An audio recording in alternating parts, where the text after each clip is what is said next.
Vecna, a character shrouded in mystery. He is also known as the antagonist to Season 4 of Stranger Things. As we also know, Vecna is very much different from his earlier counterparts known as the Demogorgon and also the Mind Flayer. What makes Vecna so different is that he is conscious. In terms of speaking ability, sentience, and also the tactic that this monster uses is so much different than his earlier counterparts, it makes him special. Vecna's appearance is not the only thing that has changed in Stranger Things Season 4, it is also the fact that there's something else. It's the fact that the overall horror has changed.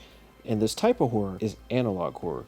Specifically, it uses the horror that is found in a YouTube series called the Mandela Catalogue. And before we get into the mysterious connection that the Mandela Catalogue has with Stranger Things 4, let me tell you about our sponsor. This video was brought to you today by Courage Media Group, also known as The Dedicated Artist. Have you ever wondered why I wear these villain clothes in all of my videos? It's because villains are dedicated, and villains are dedicated as well. So why don't you check out the shop in the description below to see all the different hats, clothes, style down there at the shop. That not your speed? Well, make sure you check out the links to follow. Under links to follow, you're able to find comic books, music, TikTok videos, and more all there. Without further ado, let's get back into the video. Now then, Stranger Things has been able to captivate many audiences, including myself, when it first came out. And every step of the way, it has impressed me with its moving characters, scenes, and of course, its thriller style of storytelling.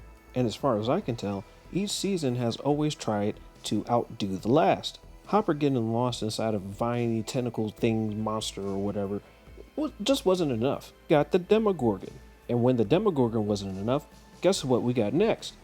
The Mind Flayer. And right now with Vecna here, it seems like this is trying to blow everything else out of the water. And with Vecna's uncanny likeness to the Grinch, Red Skull from Captain America, or even the Swamp Thing from DC Entertainment, we get to season 4, and as we can tell, Vecna is very much different from all of his other counterparts, and that the story surrounding him mimics that of the Mandela Catalogue. Now then, what is the Mandela Catalogue? Now then, before I can answer that, I have to go all the way back and explain what makes Vecna different from everything else, so that way I can connect it to the Mandela Catalogue. Now then, of course, spoilers for anybody who hasn't realized that we're talking about season 4.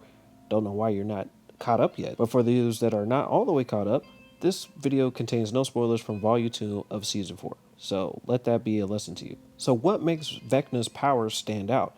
So of course we have the Demogorgon, who is just a beast that is able to come from the upside down, a place where everything is basically upside down. But the Demogorgon lacked any ability or mode to actually function with sentience.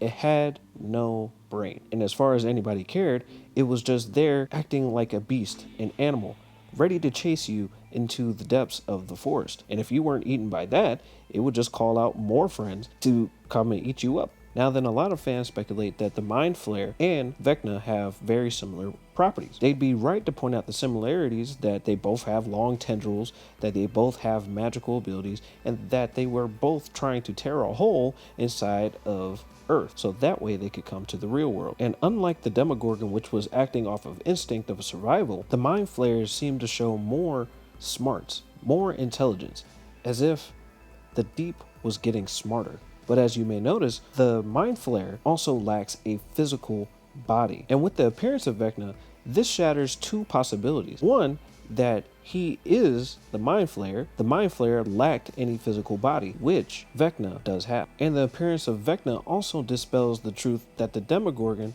and Vecna are connected, seeing that Vecna acts on his own will and the Demogorgon also acts on its own will. They are separate entities embodying the same origin. Not necessarily that they live as the same people.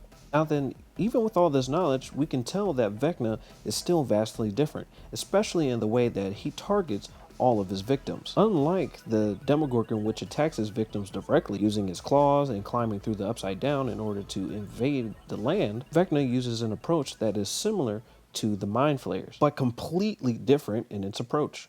Vecna uses a clock.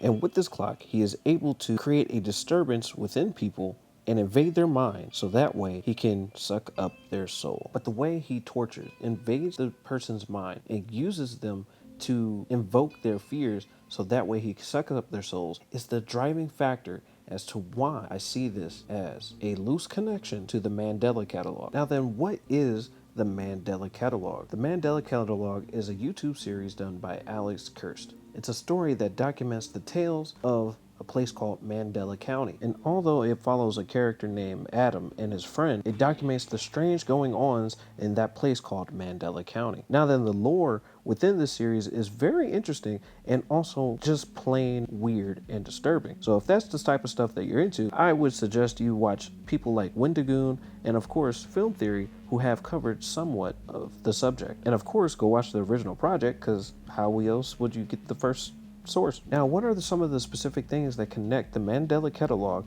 to Stranger Things? This next part contains minor spoilers for the Mandela Catalogue. I would recommend you get into the series before watching this. Otherwise, you were warned. Now then, the Mandela Catalogue is a story about Adam and his friend who are trying to figure out the secrets of the strange going-ons that are happening within their town. In this alternate timeline world, there are things called alternates. Now, the problem with the alternates is that they were able to come through the TV, or any screen for that matter. And once they're inside of the TV, they were able to invade your mind by whispering a certain phrase that only you would know. And your willingness to know this information would also destroy your mind. More specifically, the willingness to not know the information is what would destroy the victim. This symptom in this world is known as MAD. Alternates were such a problem in this world that TVs were banned by the government for such a long time. This mandate was so effective that people started to question the actual legitimacy of these alternates appearing within these rooms. Now then, I didn't describe what an alternate is. Alternates are basically inhuman versions of you that want to take your place by making you go mad. Or they can just take your place, and that's a whole nother thing. Well, how does anything that I've told you about the Mandela Catalogue and VECNA even connect? Well, the reason why they connect, and the reason why they are so similar, is because the main antagonist in the Mandela Catalogue is known as the False Shepherd. His minions, the alternates, go through the TV, invade people's minds with MAD, and take over their place, invading and therefore taking over our world.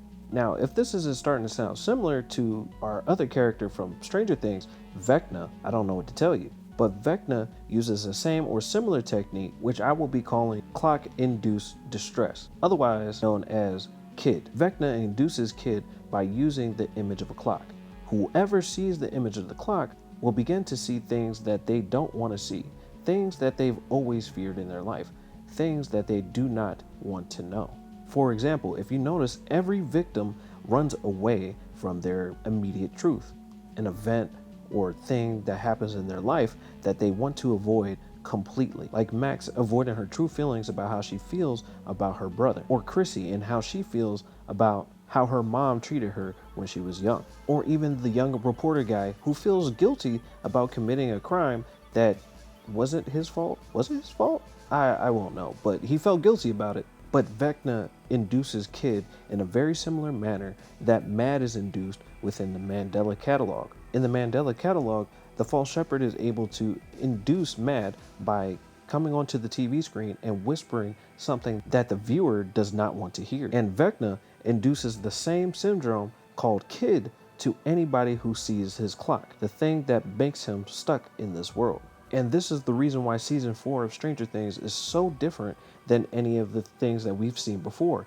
It's because it's transformed from a regular thriller to analog horror story with the use of clocks, music, KID, and of course, MAD. Do you think Stranger Things season 4 was inspired by the Mandela Catalogue? Or do you think it's just a coincidence that VECNA looks like the Grinch? Leave a comment down below and tell me what you think about this connection. Now then, if you like this video, make sure you slurp up that subscribe button, much like VECNA does to all of his victims. Make sure you check out the description below, where it has all the links that you could ever want about anything down there.